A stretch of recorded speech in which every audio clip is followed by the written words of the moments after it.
This may be the biggest traffic event that Oregon has ever seen.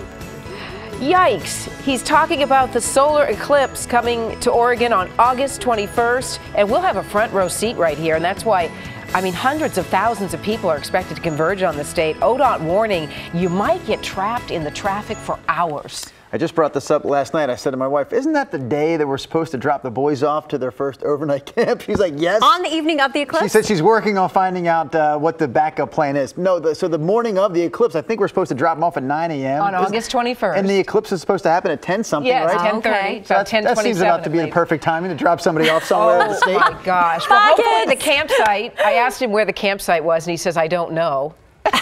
Well, I don't know. He's got a while to figure out. But she said, why don't you know where your kids are camping? I said, because I'm not their mother.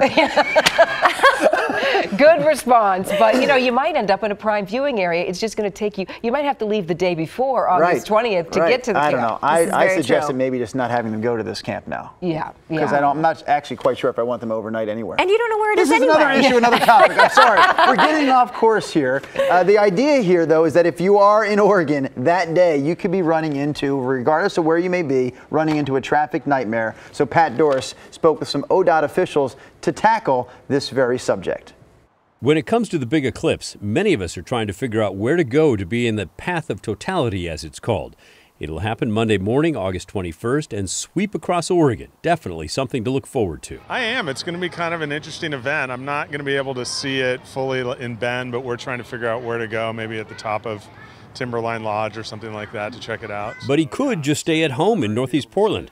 Take a look at this. It's a sequence NASA put out from the Jet Propulsion Lab in California.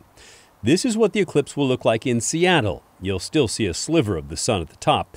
Here's the view from Portland, very nearly complete, except for a tiny, tiny bit of sun at the very top.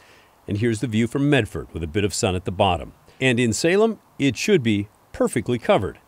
Wherever you are, if the skies are clear, it'll be something to remember. For Oregon, fortunately, in the month of August, we have a good chance of clear weather.